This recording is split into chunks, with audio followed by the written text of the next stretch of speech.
भारत ने मालदीव को अब ठिकाने लगाने की तैयारी शुरू कर दी है और भारत के द्वारा मालदीव पर लिया गया एक्शन उसकी अर्थव्यवस्था पर सीधा असर डालने वाला है। मालदीव के राष्ट्रपति ने जब से भारतीय सैनिक को निकालने की बात कही है, तब से भारत ने मालदीव के ऊपर कड़ा से कड़ा एक्शन लेना शुरू कर दिया है। हालांकि देखा जाए तो मालदीव की अर्थव्यवस्था पूरी तरह से भारत पर डिपेंड है, लेकिन इसके बावजूद भी मालदीव अपनी अकड़ से बाज नहीं आ रहा है और उसकी यह अकड़ मालदीव पर ही भारी पड़ रही है। और जब मालदीव की अर्थव्यवस्था बिगड़ने लगी है तो वह तुर्की और चीन जैसे देशों से मदद मांगता फिर रहा है। दरअसल हुआ यह है कि भारत ने मालदीव को सबक सिखाने की तैयारी एक बड़े कदम से शुरू की है।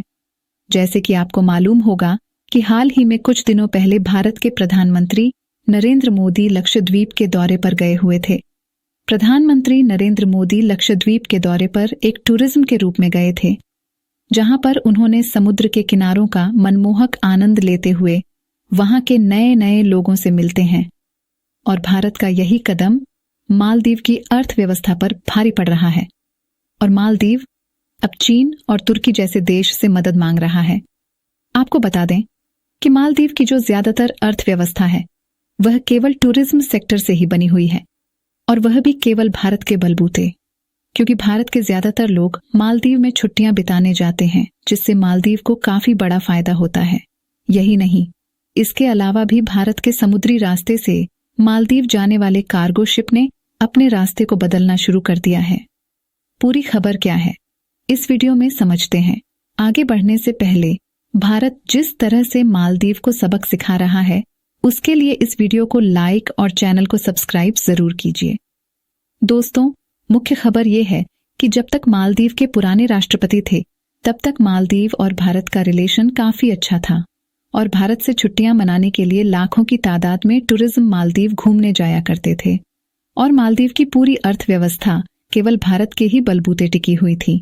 और मालदीव को जब भी किसी मदद की जरूरत पड़ती थी तो सबसे पहले भारत ही मालदीव को मदद पहुंचाता था। लेकिन जब से मालदीव के नए राष्ट्रपति मोहम्मद मोर्सी हुए हैं, उन्होंने शुरुआती दौर में ही भारत के सभी सैन्य कर्मियों को बाहर निकालने की तैयारी शुरू कर दी है। वैसे देखा जाए तो इन सैनिकों की संख्या बहुत ज्यादा नहीं है, केवल 77 ही सैनिक हैं जो मालदीव में सैन्य कर्मी के रूप में अपनी सेवा देते हैं। लेकिन मालदीव को यही 77 सैनिक भारी पड़ रहे हैं और उन्होंने इनको निकालने की तैयारी शुरू कर दी है। फिर भी मालदीव का यही कदम उस पर कितना भारी पड़ सकता है, मालदीव को इसका बिल्कुल भी अंदाजा नहीं था। वैसे देखा जाए तो मालदीव में जो भी नए राष्ट्रपति या फिर प्रधानमंत्री बनते थे, वह सबसे पहले भारत के दौरे पर आते हैं। लेकिन मालदीव के नए प्रेसिडेंट मोहम्मद मोर्सी, जो सबसे पहले तुर्की की विदेश यात्रा पर गए थे और भारत के सबसे नजदीक होने के बावजूद भी वह भारत का दौरा नहीं करते हैं और तुर्की के बाद मालदीव के राष्ट्रपति ने चीन से मिलने का अपना विचार बनाया है और भारत मालदीव की इन्हीं हरकतों से काफी ज्यादा नाराज है। अगर आप इसमें में देखेंगे तो भारत मालदीव के सबसे ज्यादा नजदीक है, यानी कि अगर कोई भी आपातकालीन स्थिति में मालदीव को मदद की जरूरत पड़ती है तो भारत ही सबसे पहले उसकी मदद करता है। हालांकि श्रीलंका भी थोड़ा नजदीक है, लेकिन उसकी दूरी भारत की अपेक्षा कहीं ज्यादा है और मालदीव के रिलेशन श्रीलंका के साथ भी इतने अच्छे नहीं हैं जिससे वह मालदीव की मदद कर सके। एक रिपोर्ट के मुताबिक साल 2023 में लगभग 1 लाख से ज्यादा टूरिज्म मालदीव घूमने गए थे और आप इसी से अंदाजा लगा सकते हैं कि मालदीव की अर्थव्यवस्था में हम भारतीयों का कितना बड़ा योगदान है। लेकिन अगर इसके बावजूद भी मालदीव चालबाजी दिखाता है तो भारत चुप नहीं रहने वाला है और अब इसकी औकात को ठिकाने लगाने के लिए भारत ने लक्षद्वीप पर फोकस करना शुरू कर दिया है। भारत करोड़ों रुपए के इन्वेस्टमेंट लक्षद्वीप को एक अच्छा टूरिज्म सेक्टर बनाने में कर रहा है। अगर आप ध्यान से देखें तो आपको दिखाई देगा कि लक्षद्वीप भारत का ही कब्जा है और इसकी दूरी भारत से काफी ज्यादा नजदीक है, जबकि मालदीव इससे कहीं ज्यादा दूरी पर स्थित है। यानी सीधे तौर पर कम खर्चे में यहां पर आ जा सकते हैं और इसकी जो सुंदरता है वह मालदीव की अपेक्षा काफी ज्यादा है। यानी जाहिर सी बात है कि अब हम भारतीय घूमने के लिए लक्षद्वीप को ही प्रेफर करने वाले हैं। इसके अलावा हाल ही में कुछ दिनों पहले मालदीव जाने वाले एक जहाज पर भारत ने जीएसटी ठोक दिया था, जिसके कारण उस कार्गो जहाज ने बीच समंदर में ही अपने रास्ते को बदल लिया। भारत लक्षद्वीप के अलावा अंडमान एवं निकोबार में भी टूरिज्म सेक्टर को बढ़ावा देने की तैयारी बना रहा है।